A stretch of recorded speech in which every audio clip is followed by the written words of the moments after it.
बिस्मिल्लाहिर्रहमानिर्रहीम। अस्सलाम वालेकुम। मोअज़्ज़ज़ और प्यारे नाज़रीन करام, आज के इस वीडियो में हम सैयदना शेख अब्दुल क़ादिर जिलानी रहमतुल्लाह अलैह की चंद करामात आप दोस्तों की खिदमत में पेश करेंगे। वीडियो को शुरू करने से पहले आप दोस्तों से बस इतनी सी इल्तिजा है, अगर हो सके तो इस नाचीज़ के चैनल को सब्सक्राइब कर दीजिएगा। तो चलिए चलते हैं बिना टाइम वेस्ट किए वीडियो की तरफ। मोअज़्ज़ज़ और प्यारे नाज़रीन किराम, एक दफ़ा का ज़िक्र है कि सैयदना शेख अब्दुल क़ादिर जिलानी रहमतुल्लाह अलैह किसी बाज़ार से गुज़र रहे थे। इतने में इसकी नज़र एक दुकान के ऊपर पड़ी जिसमें बहुत सारे अंडे रखे हुए थे। आपकी नज़र जब उन अंडों की टोकरी पर पड़ी तो आपने अपने मुरीद से कहा कि अगर इन अंडों को कोई ना खरीदता तो ये इनमें से पता नहीं कितने बच्चे निकल कर इधर उधर चलते फिरते नज़र आते। बस आपकी ये कहने की देर थी कि उन अंडों में से एकदम से बच्चे निकलना शुरू हो गए और इधर उधर भागना और उड़ना शुरू हो गए। जितने भी लोगों ने ये करामत देखी वो भागते हुए आपके पास आए और आपके हाथ पर बैयत पढ़कर आपके मुरीद बन गए। इसी शहर के अंदर एक दूसरा वली भी रहता था जिसने देखा कि आप रहमतुल्लाह अलैह के आने से उसका जो भरम, उसका जो रोब था वो ख़त्म होता जा रहा है। उसने आपकी तरफ एक कासिद को भेजा कि आप यहाँ पर एक मुसाफिर बनकर आए हैं और घूम फिर के यहाँ से चले जाएं। किसी और की हाकिमियत पर कब्ज़ा ना करें, ये अच्छी बात नहीं होती। आपने उस कासिद को जवाब दिया कि ये ज़मीन मेरे मालिक अल्लाह ताला की है। मैं जहाँ जी चाहे जा सकता हूँ, जहाँ जी करे रह सकता हूँ, मुझे कोई भी नहीं रोक सकता। जिस तरह मलकुल मौत को कोई भी नहीं रोक सकता, ठीक उसी तरह मुझे भी कोई नहीं रोक सकता।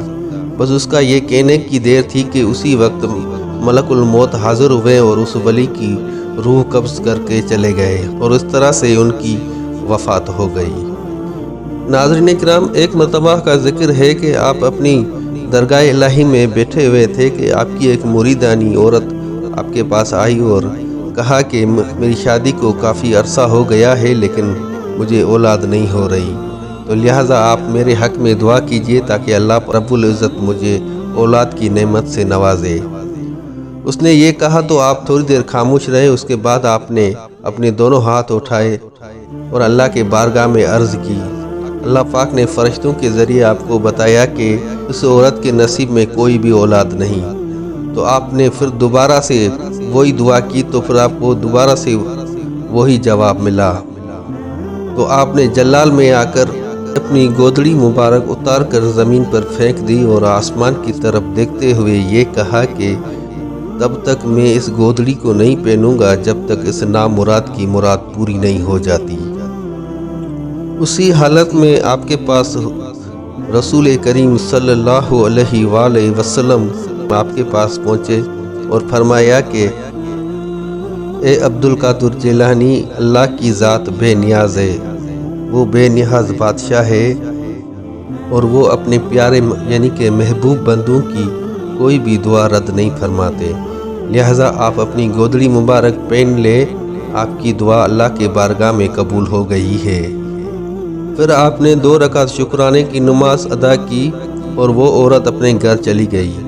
कुछ दिनों के बाद उसके यहाँ बेटी की पैदाइश हुई तो वो आपकी खिदमत में आई और कहा कि मैंने आपसे ये कहा था कि आप मेरे लिए एक बेटे की दुआ करें और आपने भी यही कहा था कि अल्लाह पाक आपको एक बेटा अता करेगा, मगर मुझे अल्लाह पाक ने जो अता किया है वो बेटी है। ये सुनकर सैयदना शेख अब्दुल क़ादिर जिलानी रहमतुल्लाह अलैह ने कहा कि आप घर वापस जाएं और अच्छे से देखें कि वो बेटी नहीं बेटा है। जब वो औरत वापस अपने घर पहुंची और देखा कि वाकई में वो बेटी से बेटा हो गया और वो उस बच्चे को गोद में लेकर आपकी बारगाह में दोबारा से हाजिर हुई, तो आप रहमतुल्लाह अलैह ने उस बच्चे को अपनी गोद मुबारक में बिठाया और कहा कि इसका नाम शेख अल मशाइख उमर शहाबुद्दीन सरवर्दी रखना। अल्लाह पाक की बारगाह में दुआ है कि अल्लाह पाक इसको विलायत का दर्जा अता फरमाए। और फिर पूरी दुनिया ने देखा कि वही शेख उमर शहाबुद्दीन सरवर्दी आलिए उमाम बने और एक बहुत बड़ी विलायत का मर्तबा हासिल किया। اور جس کے بہت سارے مرید ہوئے۔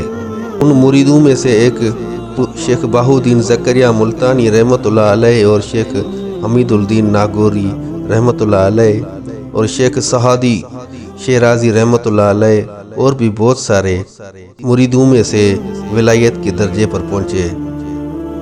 ناظرین کرام، ایک دفعہ کا ذکر ہے کہ سیدنا شیخ عبد القادر جیلانی رحمۃ اللہ علیہ کے شہر میں ایک کمبار رہتا تھا۔ وہ پورے سال میں ایک ہی عمدہ برتن تیار کرتا تھا اور وہ برتن بادشاہ کی خدمت میں پیش کرتا تھا۔ جب اس کو آپ رحمۃ اللہ علیہ کے بارے میں پتہ چلا تو وہ آپ کے مرید بن گئے۔ پھر اس نے یوں کیا کہ سال میں 2 عمدہ برتن تیار کرتے تھے۔ ایک برتن وہ بادشاہ کی خدمت میں پیش کرتے تھے اور دوسرا برتن وہ آپ رحمۃ اللہ علیہ کی خدمت میں پیش کرتے تھے۔ یہ بات بادشاہ کے کسی وزیر کو پتہ چلی کہ کمبار سال میں اب 2 برتن تیار کرتا ہے اور پہلے جا کر سیدنا عبد القادر جیلانی رحمۃ اللہ علیہ کی خدمت میں وہ برتن پیش کرتا ہے اور پھر بعد میں بادشاہ وقت کے پاس آ کر برتن دیتا ہے۔ یہ بات وزیر نے جب بادشاہ کو بتائی تو بادشاہ نے اس کو بلا کر یہ حکم دیا کہ اب کی بار تم جو بھی برتن بناؤ گے وہ سب سے پہلے تم میرے پاس لے کر آؤ گے۔ جو مجھے پسند آیا وہ میں رکھ لوں گا، باقی تم جا کر اپنے مرشد سیدنا عبد القادر جیلانی رحمۃ اللہ علیہ کو دے دینا۔ اس کمبار کو یہ بات ہرگز اچھی نہ لگی۔ اس نے آ کر آپ رحمۃ اللہ علیہ کی بارگاہ میں اس بادشاہ کی شکایت کی تو شیخ سیدنا عبد القادر جیلانی رحمۃ اللہ علیہ نے ایک پیالے میں اس کو دم کر کے دیا اور کہا کہ اس پیالے کو اپنے گھر جا کر الٹا رکھ دینا۔ اس کمبار نے ایسا ہی کیا، وہ پیالہ گھر جا کر الٹا رکھ دیا اور جیسے ہی اس نے اس پیالے کو الٹا کیا تو وہ اس بادشاہ کی ساری سلطنت اور وہ بادشاہ خود اس پیالے کے نیچے آ گیا۔ اس بادشاہ کی ماں ایک بہت ہی نیک اور پرہیزگار خاتون تھی۔ ان دنوں وہ حج پر گئی ہوئی تھی۔ جب وہ واپس لوٹ آئی تو دیکھا کہ یہاں پر ہماری بادشاہت کا کوئی نام و نشان نہیں۔ تو کیونکہ وہ بہت نیک اور عابدہ خاتون تھی، اس نے رو کر آپ صلی اللہ علیہ وآلہ وسلم سے عرض کیا تو حضور اقدس صلی اللہ علیہ وآلہ وسلم نے پوچھا کہ آپ کے ساتھ اتنی بڑی زیادتی کس نے کی ہے؟ تو ایک غیب سے آواز آئی کہ آپ کے نور چشم شیخ سیدنا عبد القادر جیلانی رحمۃ اللہ علیہ نے۔ تو نبی دو جہاں صلی اللہ علیہ وآلہ وسلم نے اس عورت کو شیخ سیدنا عبد القادر جیلانی رحمۃ اللہ علیہ کی خدمت میں بھیجا تو وہ عورت سیدنا شیخ عبد القادر جیلانی رحمۃ اللہ علیہ کی خدمت میں آئی اور زار و قطار رونے لگی اور ہاتھ جوڑ کر معافی مانگی۔ تو آپ رحمۃ اللہ علیہ نے اپنے اس کمبار سے کہا کہ اب جا کر وہ پیالہ سیدھا کر دو۔ اس نے جیسے ہی وہ پیالہ سیدھا کیا تو وہ بادشاہ اپنی سلطنت سمیت ایک مرتبہ پھر زمین پر واپس آ گیا۔ پھر اس عورت نے آپ رحمۃ اللہ علیہ کا شکریہ ادا کیا اور وہ واپس گھر چلی گئی۔